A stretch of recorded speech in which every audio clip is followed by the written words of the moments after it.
And your presence here is not just a demographic shift, but also a profound opportunity that we can tap into.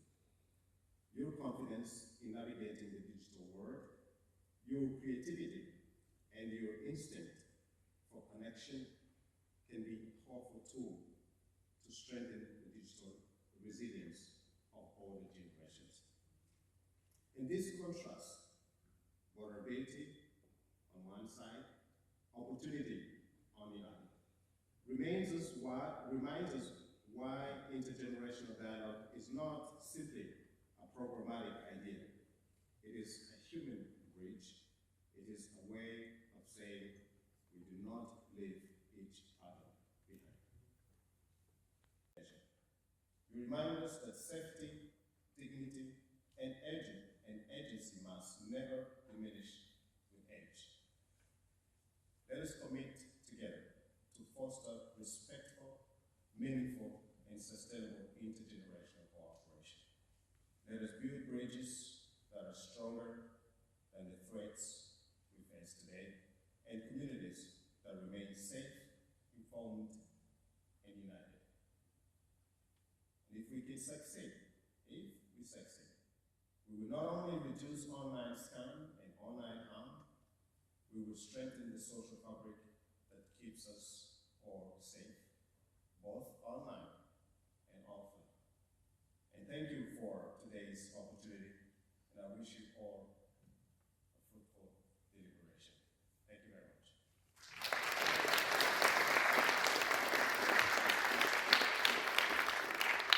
I had asked the organizers that actually I didn't really want to speak, and I didn't want to speak much because I wanted to listen to you. And so part of what we are doing, we think we have a good idea of what we want to do to address this issue of online scams that affect young people and how we can engage young people in that process.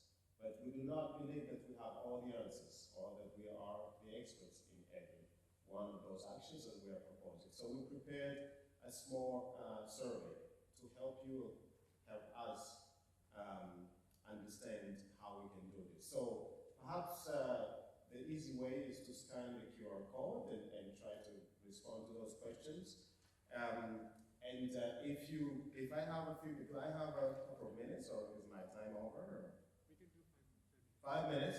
I understand we can do 5 minutes. So you can, of course, scan your QR code. But in the meantime, I would like to hear maybe from a couple of people from you on the following question. I think one of the biggest questions that we've been hearing is how do we build trust between young and old so that they can come together to tackle these issues. So one of the questions that I have that I would like to hear from you about is what helps older persons feel respected, safe, and comfortable learning from younger people?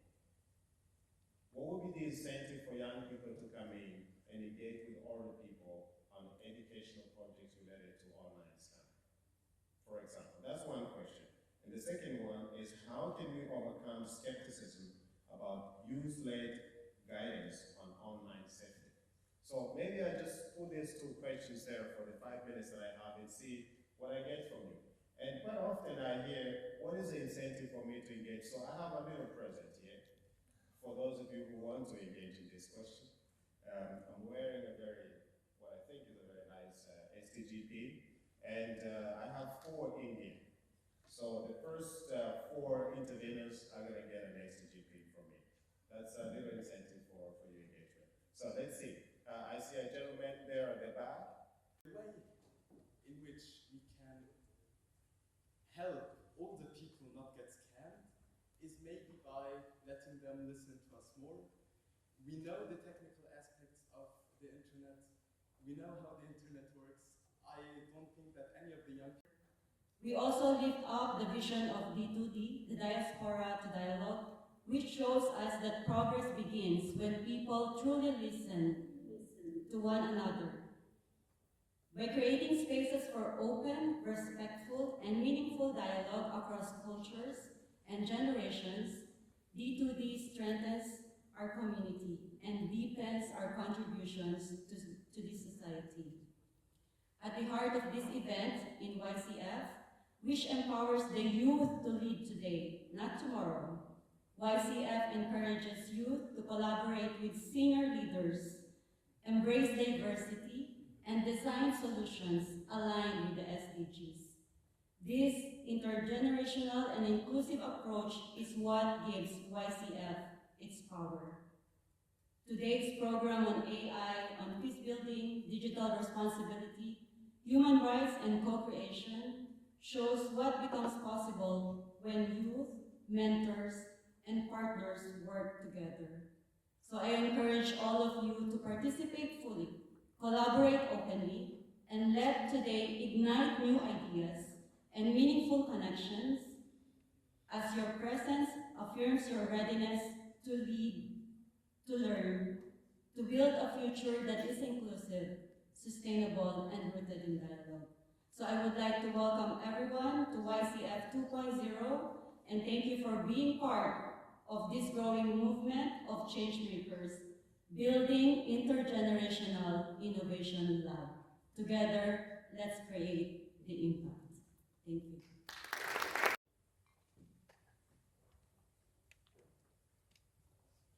Okay, so hello.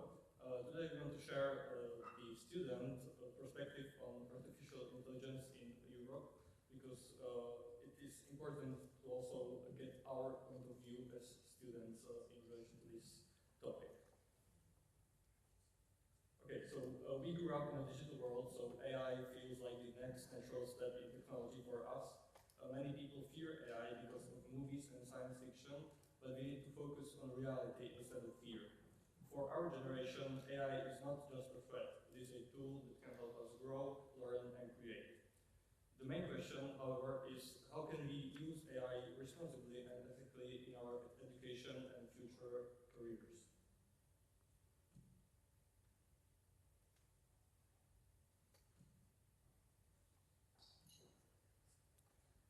AI can help us. Sorry. Okay. AI can help us reach our full potential in many ways. It can support creativity through coding tools and design software. It can improve learning by personalized tutoring and feedback. AI is also very good at processing large amounts of data, helping us solve problems faster and leaving us humans to do the creative work. However, AI cannot replace human thinking, real emotion, or ethical decision making. That's why it's important that people must always stay in control of AI systems. By merging AI's capabilities with our decision-making and creativity, we can achieve outcomes that neither could reach alone. The main question is, how will AI enable us responsibly and ethically create a more promising and innovative future? In Europe, AI development focuses on human rights and dignity. Safety is not seen as a barrier, but as an important part of progress. There are key principles guiding AI in Europe. One, as already mentioned, is human oversight. People must always stay in control of AI systems. Another is non-discrimination. AI should benefit everyone equally. This approach helps ensure technology serves people, not the other way around. AI is also changing how we learn. Education is moving away from memorization toward critical thinking and decision making. Students can follow personalized learning paths that fit their individual needs. AI also affects the future of work. We must learn flexible skills because many future jobs do not exist yet. Also, automation can handle repetitive tasks, leaving us humans to do the creative and meaningful work.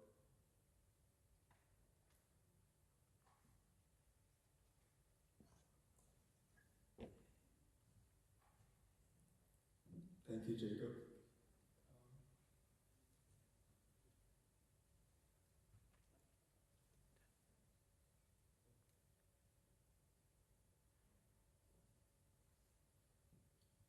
Okay, so now let's talk about some disadvantages or some potential threats or threats we face even today. So first, information integrity.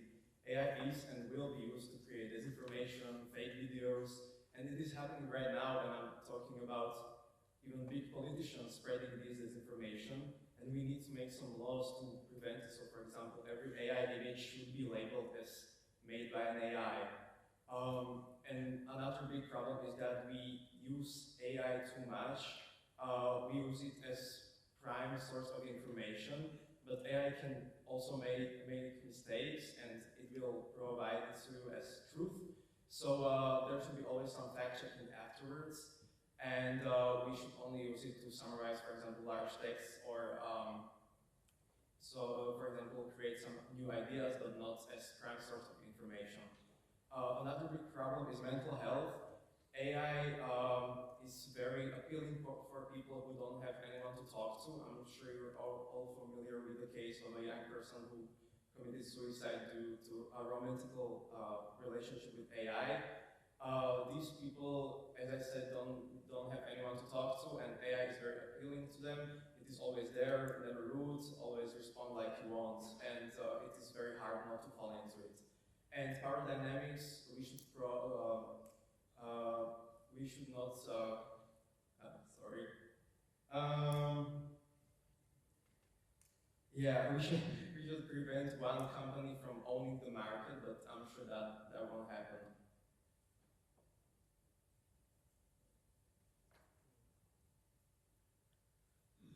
Okay, so fortunately, there has been some laws or acts against these potential or threats. So EU AI Act, this is the first major law regulating AI. It categorizes AI into two groups. The high-risk AIs, which are, for example, AIs used in hospitals. They need proper documentation, testing, and always human oversight. And low-risk AIs, which are AIs, for example, everyday chatbots, and they need basic everyday regulations and transparency acts. DSA and DMA, DSA meaning Digital Services Act. This forces companies to remove fake information or disinformations quickly. And DMA Act, this means Digital Media Act, and this stops companies from using AI algorithms to secretly promote themselves. GDPR, we are all familiar with GDPR.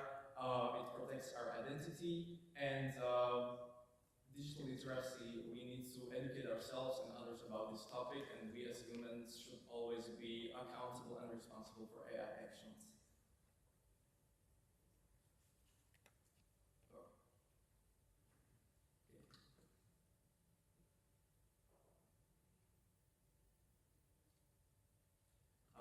We as young people, we need to realize that we are not just users, we are future policymakers, developers, and critics, and we need to ask ourselves some questions. So for example, who controls the data fueling these systems? Or are our values reflected in the output? Or how can we actively participate in governance?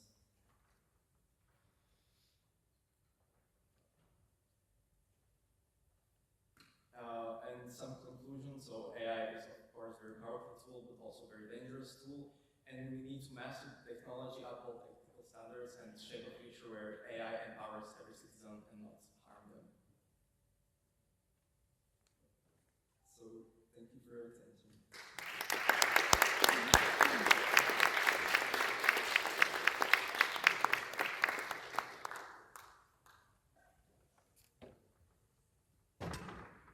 Thank you so much, Daria, Dominic, Jakub. For me, that I can present to you about the International Association of Youth and Students for Peace, in short IYSP, and concretely about IYSP in the Europe and Middle East, so that's what UME stands for.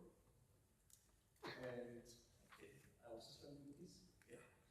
So IYSP was founded in 2017 in South Korea by Dr. Akran, and being originally from North Korea, she had to actually escape to the south together with her mother and grandmother at just the age of 7.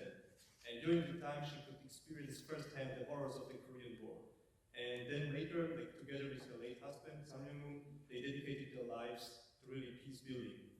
And even now, so she's not anymore that young as on this picture, she's 83 now, but she still cannot stop and still meeting leaders, still encouraging young people to really contribute to the world and to peace.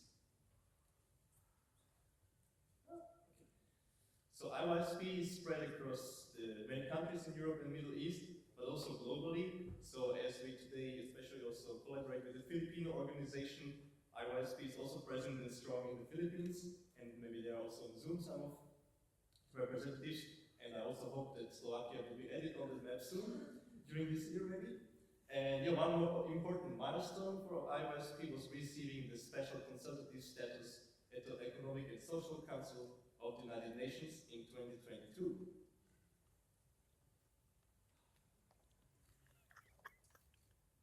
So, the IYSP vision and mission statement. So we basically envision that every young person on this planet experiences that their contribution matters for peace. And this is really important because many times the sentiments are that I cannot really do anything, I'm too small to do anything. But this is exactly, we want to spread the message and the vision that really everybody of us can contribute and can make a change. So the very important pillars of IYSP are the RISE values: responsibility, integrity, service, and empathy. Just shortly, responsibility being this ownership mindset that I really want to contribute, I see issues, I want to make some change. Integrity is about aligning my action with my words, so really doing what I preach, say, and becoming a reliable person for others. Service stands for a selfless lifestyle, so really putting the well-being of others as a priority, and empathy as a driving force like within me, so that I really have this power that I want to really do stuff because I really care what's going on. So very briefly about how we work here also in the Europe and Middle East, mainly through many different types of activities: peace education, learning, peace design trainings, personal and leadership development, and then also organizing smaller community projects, but also up to large scale forums and conferences. And yeah, we also mainly also promote intercultural events, creating bridges, bringing people from different backgrounds together. And the core of how IYSP functions is basically on this through strong chapters on national and local level, so that's where the majority of the action happens, is really on the ground, on the smaller levels. And yeah, so let's see some pictures from the chapters across the Europe and Middle East, many different countries, as you can see. Oh, I see myself also there, where I was in Prague, in Czech Republic, participating in a service project together with the Salvation Army and painting a home for homeless people. Yeah, then some of the bigger events, the bigger international events. So one example is the Balkan International Youth Summit for Peace that took place last September in Mitrovica in Kosovo, which is a central place where of the ethnic conflict that's happening or present of the Balkans, and it gathered around 130 people, young people from about 30 countries. And the next one, I was personally present as well, was the Peace Cup in Prague last summer, and was international sports tournament gathering between 150 to 200 young people from all across Europe, with the vision of bringing people together through sports. And yeah, I could participate there, helping as a staff, but also as a participant in the football team. So it was really a wonderful atmosphere there. And I can also joyfully tell you that it's already planned. The preparations are to have it this year again, this summer. So this slide might be a bit like a paid promotion, but IYSP conducted 2 initiatives which were sponsored or co-funded by the European Union through its Erasmus Plus program. The first is Innovate Peace, a project running for 15 months through the cooperation of IYSP UMI, and also the University of Tetovo in North Macedonia, and the organization TARP in Romania. And through events and peace design trainings across these countries, young people are empowered to become peace builders by using design thinking. And also actually this event today is connected to this initiative. And also another initiative was the Youth Democracy and Digital Advocacy Program, which was about 1 week youth exchange, bringing youth from 5 countries together here in Vienna. So I mentioned a bit this peace designer trainings, which is the flagship project of the IYSP. And it is a guided program for young people to prepare and implement their own peace projects, which are aligned with the UN participants can learn techniques to identify issues in their surroundings, and especially dig deep to find out the real root causes, as well as then practical skills that help them to prepare and manage their projects. And the goal of the peace designer trainings is for the participating young people to really experience they can create something and they can make an impact. And it's my pleasure to inform you that in the afternoon you can get a taste of the peace designer training. So we'll have some success stories and also you can participate a little bit. So then, an important aspect of IOISP and the peace designer is, oh, actually some pictures. So I forgot those. The bottom left is from Vienna, actually.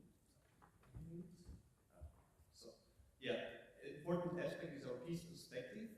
And you may have many times already heard this slogan, peace is not just the absence of war.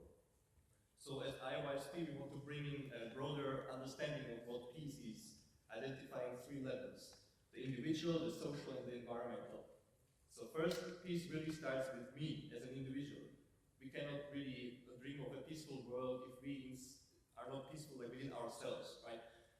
Often, global conflicts or conflicts on a big scale actually just kind of are projections of the battle that is going on within us as individuals. Then the next level is peace between people. So you cannot really have like real peace if you exclude others or distance yourself from others, separate yourself. And then finally, on the environmental level, living in peace with our surrounding. So I think we can all agree that nowadays we are not really living in harmony with our planet, right? So, and then finally, to more concretely connect also to the topics we heard already today. So we heard a lot about AI, about the rising power of technologies. The question is this good or bad? I would say it's neutral, AI and everything. It really depends on the user. And in light of this, IOISP can contribute, I think, with its peace perspective, highlighting that really peace starts with the individual, and because that's where the decisions happen, how this AI and the technologies are used. And also furthermore, by adhering to the right values when using technologies, we can turn it into an opportunity to advance peace and positive change in unprecedented ways. Yeah, so that was basically it. There's of course much more to say, but for now, thank you very much for listening to me, and then like and subscribe and have QR codes that you can scan and maybe see more about our work. Thank you very much.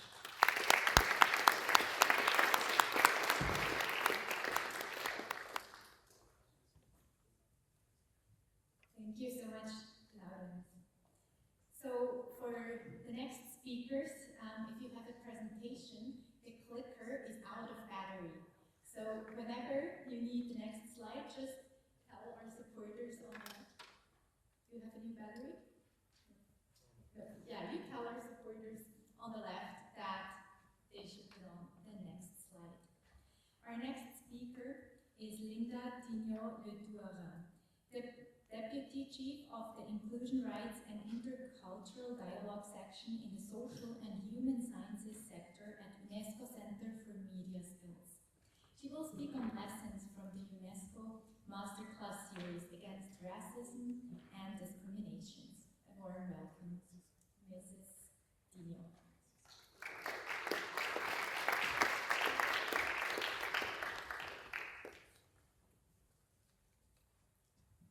Good morning, everyone. How are you today? Good. Everyone is happy. I'm very, very proud to be here with you. Let me first of all thank the organizers, the NFID, plus of course the partners, UNCAV, IAYSP, all the youth associations who are here with us, and of course our dear youth change makers. I will try to give a concise presentation, and I hope that by the end of my presentation you will be part of the growing community of practice of UNESCO youth champions around the world. So let me begin by saying that UNESCO, as you know, the United Nations Educational, Scientific and Cultural Organization, but I'd like to ask the question to you first. Do you know what UNESCO is doing? Who would like to say something about what they know about UNESCO? Please raise your hand. When you hear UNESCO, what do you hear? What do you know about it?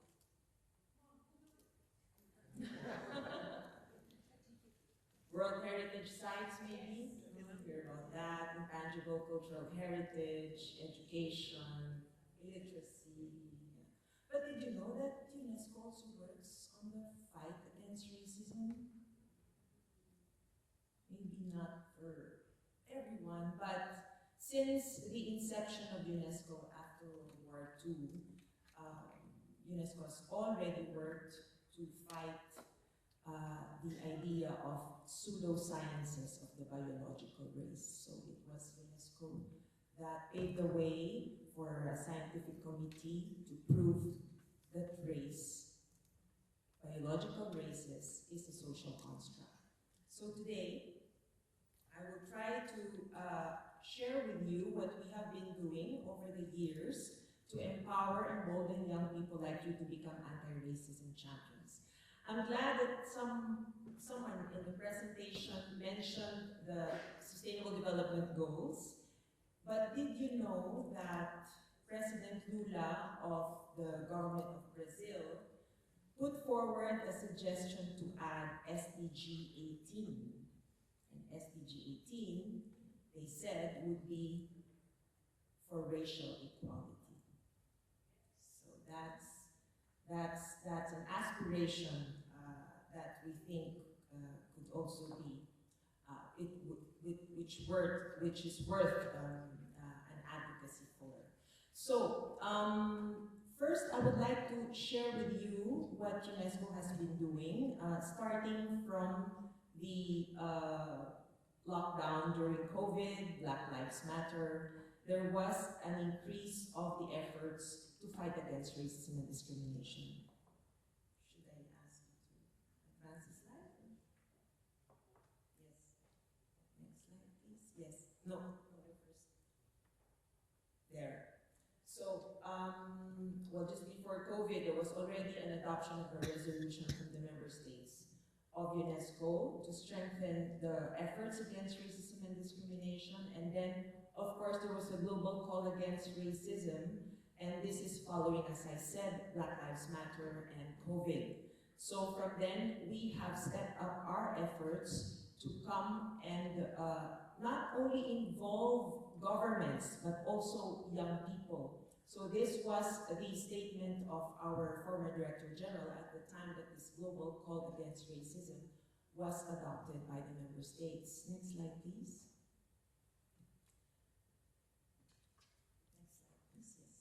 Aside from the national governments, we are working with more than 700 cities of the International Coalition of Inclusive and Sustainable Cities. The acronym is ICCAR. It used to be called the International Coalition of Cities Against Racism. So these governments are helping us in, of course, providing the spaces for young people to be part of the advocates against racism and discrimination. We have more than 700 member cities, and it includes 7 regional and national coalitions. Next slide, please.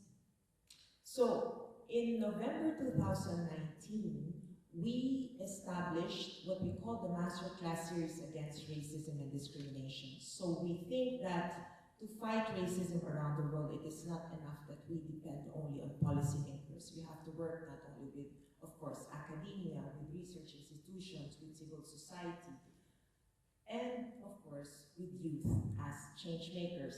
So this is a training program where we aspire to give the young people the tools, the knowledge, and the skills to fight racism in their schools and communities, and then share the different inspiring models at the local levels on how they can be involved as the actors, as proactive members of the community to fight these societal ills. And of course, as we go through the different master classes, we are also hoping that policymakers will take note of the dynamism from the young change makers, young people like you, who can be part of the masterclass series. Next slide, please. knows this young man on the photo? Yes, Kabilame, the biggest TikToker. 171 million followers in TikTok. Well, aside from the teachers that we invite for the master classes who will give the lectures, we are also inviting engaged celebrities who will serve as the role models for the young people. The reason why we invited him was a few years ago, you know him, he rose to popularity after the lockdown, and he's creating short videos of everyday scenes. And then one day he posted a, I think in his TikTok or Instagram. Fine.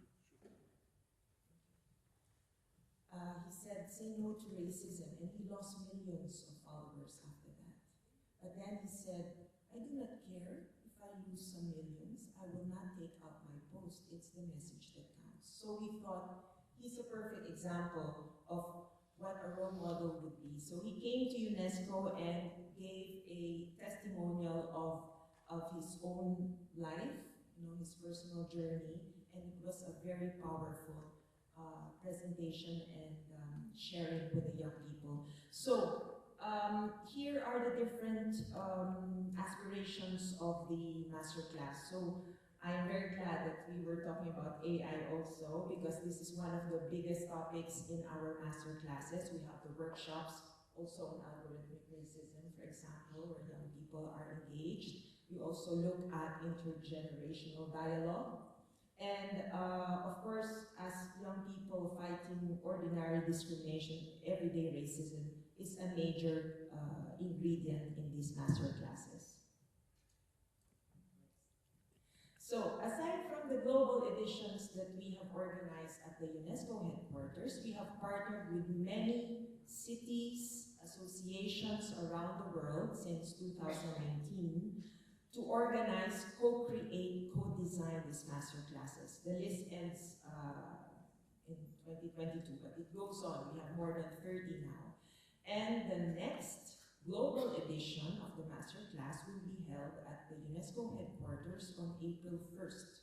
So if you are interested, we are inviting you, you can come and join us, and we could perhaps see how you can be involved even in the design of the master classes this time. So as you can see from the list, we have worked with different cities around the world from the ICAR network, and we are also looking at different topics. So each master class is a unique edition, always contextualized and adapted to the local context. So let me just show you a spin-off of the master class. We have also designed a week-long youth boot camp. So we are also working with cities, with local governments, with different partners to organize boot camps around the world. And the next one will be in Palermo, in Italy, in September, and another one in Gwangju in South Korea in July. So we are looking at how cities, as I told you, our partner institutions, the primary partners, how they could send young people to be part of these boot camps. This is a really very immersive and life-changing boot camp for the young people who have so far participated. So when you become a member of the boot camp group, you become then a mentor for the next batch. So it's a sustainable process that we're trying to achieve. What do we teach in the master classes? Let me just give you, I hope I can do this very quickly, a panorama of all the different historical milestones that have shaped the mentalities of the world. So racism or race science started in the sciences back in the 1700s, 1900s. The father of modern taxonomy, Carl Linnaeus, so he was introducing the 5 race categories: Americanos, Africanos, deus aestheticus monstrosus. Monstrosus are persons with disabilities. So this has been used and ingrained in the minds of men and women since centuries ago.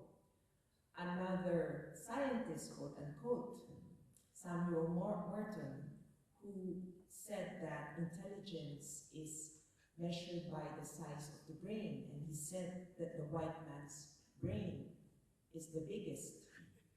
So he said that the white man's intelligence is superior. Who uses the term Caucasian? The origin of this is from the scientist Blumenbach, who studied the brain skulls found in Mount Caucasus. And he said that the most handsome and becoming skull is from the white race. So this thinking has lingered for centuries and centuries. A French scholar, Joseph Arthur Comte de Gobineau, he says, every true civilization stems from the white race. So all of these teachings have been ingrained for centuries in the minds of even the scientific communities. But it is only perhaps in the 40s, 50s, when there has some questioning of all these different disciplines, which has, of course, been proven wrong by the studies of Claude Lévi-Strauss and his scientific committee, which was developed by UNESCO, established by UNESCO, to prove actually that biological races are not real and that they're only social constructs. And then in the 70s, another milestone study was from Harvard, Professor Leontine, who advanced on the studies of human genetic variation. He proved that, in fact, when we say racial categories, and if you really look into genetic variations, it is only 6% that in the whole of the population of the world that we can attribute to racial categories. So this has really revolutionized the thinking. And we have so many other scientists working today, working with us also, to prove that biological races is social myth. So I think it's still, it's an old study, but there are so many contexts now, some repercussions in the world, all the different conditions that would make, that ask for the need to have a deeper introspection on racism and discrimination as we see today. Now, I just would like to show you, we also did a comic book on this so that the pedagogy becomes easier. We look at how different unconscious processes in our minds lead to some racist and discriminatory attitudes and behavior. So we look at, let's say, categorization. This is first a process that we do unconsciously. This is not racist, this is very common for us. So we have categories like what is a chair, what is a table, what is a man, what is a European, an Asian, etc.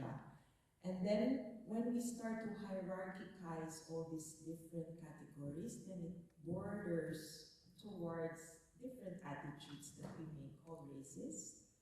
And then of course, what is the most dangerous is when we try to only identify a specific category to a specific trait.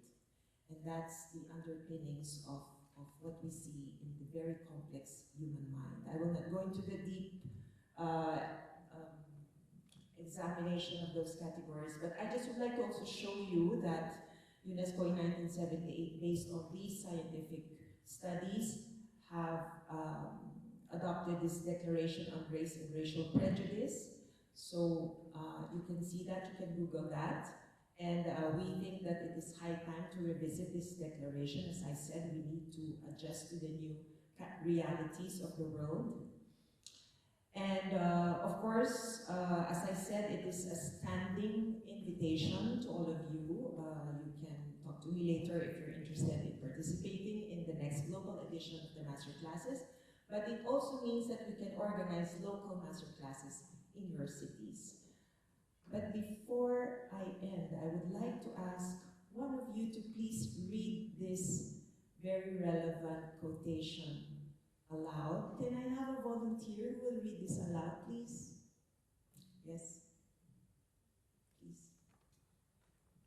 Our passion for categorization, life neatly fitted into pegs, has led to an unforeseen, paradoxical distress, confusion, a breakdown of meaning. Those categories which were meant to define and control the world for us have boomeranged us into chaos, in which limbo we whirl, clutching the straws of our definitions. From James Baldwin, Notes of an Active Son. Thank you very much. I'm available for any questions later on, and I'll be happy to share with you our experiences in the master classes. Thank you very much. Distinguished organizers of this forum, the European Network of Filipino Diaspora, ENFID, particularly ENFID Czech Republic, ENFID Austria, the Women's Federation for World Peace, of course, our constant partner, and the United Nations Correspondents Association, Vienna. And to our esteemed guests, of course, and most especially to all the remarkable young change makers who are now present here in this forum, I extend my heartfelt congratulations and deepest gratitude for organizing this very timely event. This second edition of the forum rightly calls for deeper dialogue and closer collaboration, particularly with the active engagement of the youth. In this digital age, young people are not among the most engaged users of technology, but also among the most powerful partners in identifying solutions to the growing challenge of cybercrime. The Philippines has experienced firsthand the adverse impacts of cybercrime. Some of you may have heard news in several years past where the Philippines was hosted the so-called POGOs, or Philippine online gambling, offshore gambling, but now they're no longer in the Philippines. But that presented a challenge in the Philippine society, not just because they brought in criminal elements to the country, but also they affected social living in the Philippines. And now also in Southeast Asia, you might have heard there are still some scam centers in Southeast Asia. But these are problems that we tackle here in Vienna within the context of our engagement with the UNODC. In response, we have continued to strengthen our resolve against the malicious use of information and communications technology. The Philippine government has enacted key legislations, actually.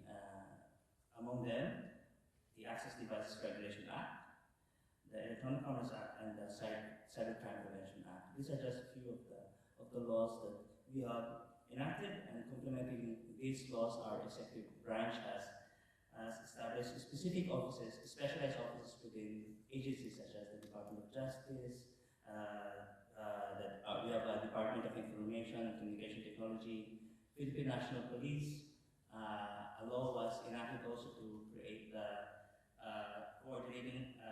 Cybercrime Investigation Coordinating Center, CICC, which is created to protect and secure the country through effective institutional programs and sound policy development in the fight against cybercrime. And CICC, this agency, is always actively engaged in cybercrime matters within UNODC here in Vienna.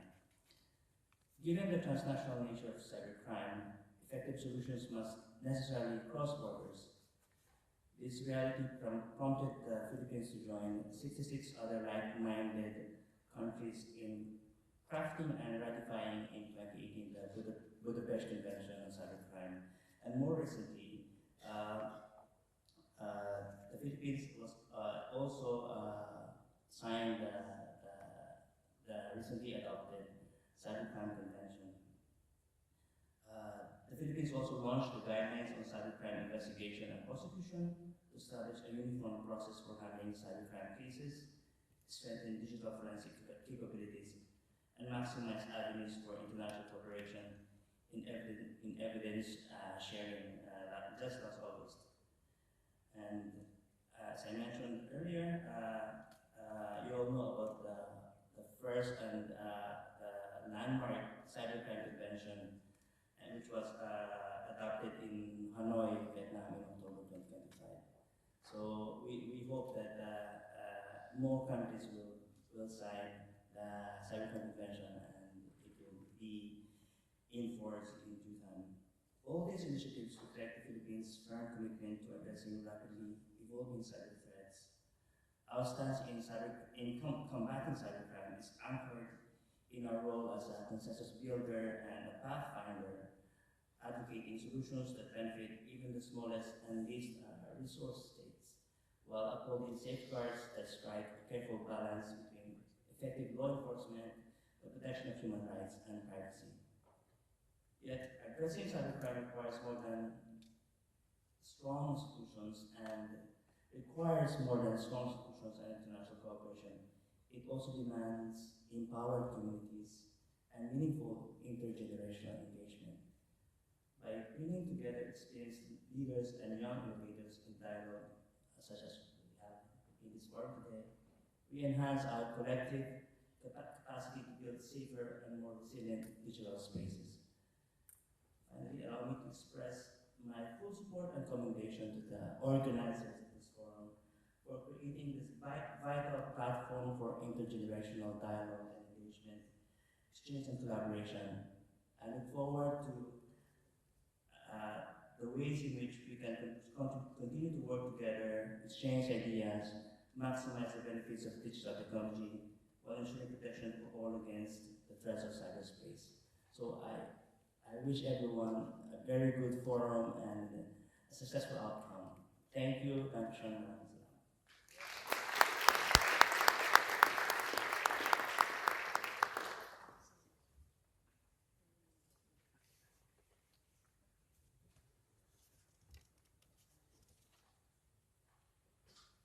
Thank you, Mr. Velasco. We will move on with the breakout sessions now. Here in this room, we will have the breakout session about fireside chat, technology as a tool for peace, which is moderated by Maricel Rojas. And the speakers will be Adriana Dergam, Peter Deininger, and Laurens Klaas. The second breakout session will be about inner transformation for architects for the future. This will be at the room M10. The co-host is Youth for Global Peace and Transformation, and it will be moderated by Valentin Pfaffenwimmer and Marco Peschak. Afterwards, we will have lunch right away. So Maricel has said at the beginning, it will be at the cafeteria, so it will be self of cost, and you just follow the smell and you will find it. We will be back at 1:40 p.m. in this room. Yeah.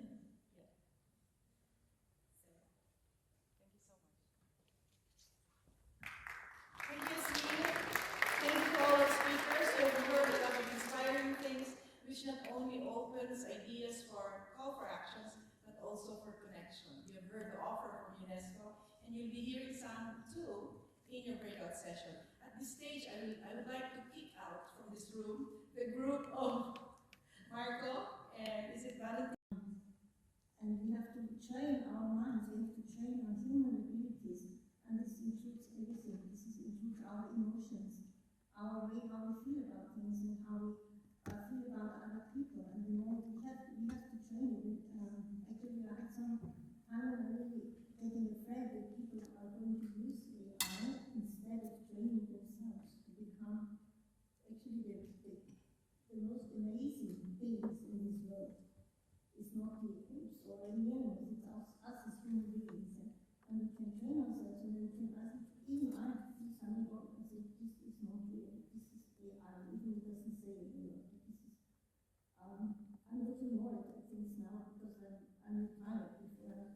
you are not an NGO. So I do not have. And also, what I wanted to say before is really, we have to know what also Mary said, my colleague, and you said also, we have to have a vision. We have to know where we want to go in life. And this is not, I can take it away from us. We have to have a vision, and then we know, as Lawrence said, we have to see where I can contribute for this bigger vision. And then I can help me. I mean, I learned to use PowerPoint. My children, they learned it before me in second class primary school. She was doing PowerPoint and said, how does she do it? She was small. And then I am now retired and live in countryside in the house, big house, 3 generations under one roof. So our youngest son with his wife and 2 grandchildren are living with us, and we have space for, we have 5 children, my husband and me, and we have even grandchildren too, and garden, so we can practice all the SDG, how to learn, how to practice something, and how to share. When we come together, so we learn to share, and we even saw everything to make organization, what we cook, how we present, what people like, so we need lots of information in this case. And as a Women's Federation for World Peace International, we are founded in 1992 in South Korea in Seoul, and I could participate on this meeting, and from 70 countries, international people came together, and 150,000 Korean people came together, and we learned how important it is to start with the healthy family. How important it is that fathers and mothers work together, and even generations work together, exactly the topic of our meeting today, and that it gives us joy and hope, and is something eternal, what is continuing for ages, and what we are familiar with it. So independent of culture and language, everybody has parents, and have some house or some surrounding, some situation when it's our origin, our roots. And through sharing this, we feel very rich. So this is our greetings and our happiness that we could meet Filipino society. They are also living outside of Filipino countries, and through relationship with them, we learn how that they have similar purpose. The same like Women's Federation for World Peace. They are very family-oriented persons. When something happens in Philippines, independent from the situation, they buy ticket and fly to Philippines to visit their relatives and to support them, to understand the situation, to carry together the sadness, the joy, everything what is happening there. So we are happy that we can work together, and we understand on this level we have good communication, and even living in many countries, and here is possible that many countries can come together. So thank you very much. I could be speechless in the beginning. I could just listen the news and the way how you are doing this breakout session and collecting all the ideas, and also the Slovak Republic. I hope we can do it like a civil society. We can make this Twin City project. Maybe you heard about it many years ago. But through our personal relationship, we can practice it. It's just 60 kilometers, or I don't know, maybe 80 from each other, so not so far away, and we can unite in Central Europe, and even to the island country in Far East, for us in Far East, and we can understand each other for peaceful and joyful and rich world. Thank you very much for coming here.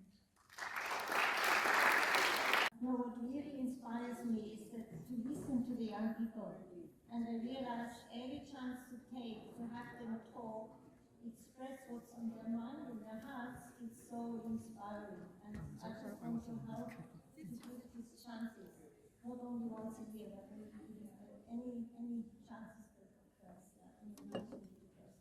So important, because we always think we have to be active. Slow down and then come out with your ideas, and then we will create possibilities together. Thank you so much.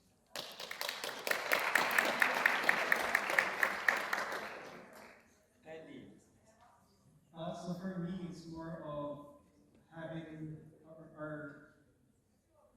not organizing, but having a forum with so many young people and so many professionals gathering together, because that's the thing that I've noticed in the events that I have attended so far elsewhere.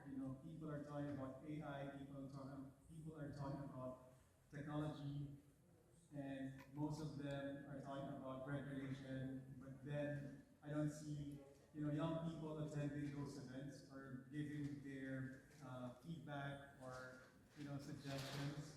So in this kind of event, I feel more hopeful because the voices of young people are being heard by those professionals and those people who can help them drive change faster. So that's my key takeaway for today.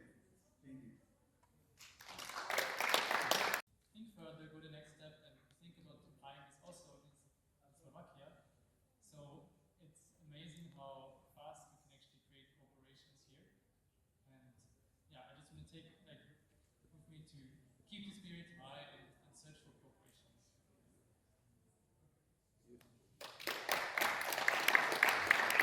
Create programs and projects. And if ever in the future, we can also improve the policies in the countries where we are. Thank you. From Slovakia, and it was really amazing to see that they were so socially conscious. Some of them were mentioning the crisis of the cost of living crisis. Some of them were mentioning the insecurities that young people face. But all of them had some kind of problem in mind that immediately came to them and that they want to do something about. So I think the potential of young people to do something is there. They would like to do something. We just need to give them the tools and the motivation to how to go about it. So I think this was a good opportunity to assess that, and we really want to continue supporting you in the future. Else maybe with us and with our remarks and our takeaways, and I may start put this mic in a way that I can stand properly. So you can hear me still? Yes, good. So what is beautiful, if you ask me, so I'm lucky enough to be now here for the second time, and the moment I stepped yesterday into this room of this organizational team, it was immediate this feeling of family, of togetherness. And that what makes it so special, right? Because this core team who organizes it welcomes everyone in as one of them. And from there onwards this feeling can spread. And that's what we want, globally, that everyone has this feeling we're together as one. We are one global family of humanity. Together we face so many challenges, and today there are so many challenges. And none of these challenges can be addressed alone. They need to be addressed kind of integrated. But it's so complex that it can only be done if literally every individual identifies with this and says, okay, I'm part of this, I'm part of this human family, we're changing it together.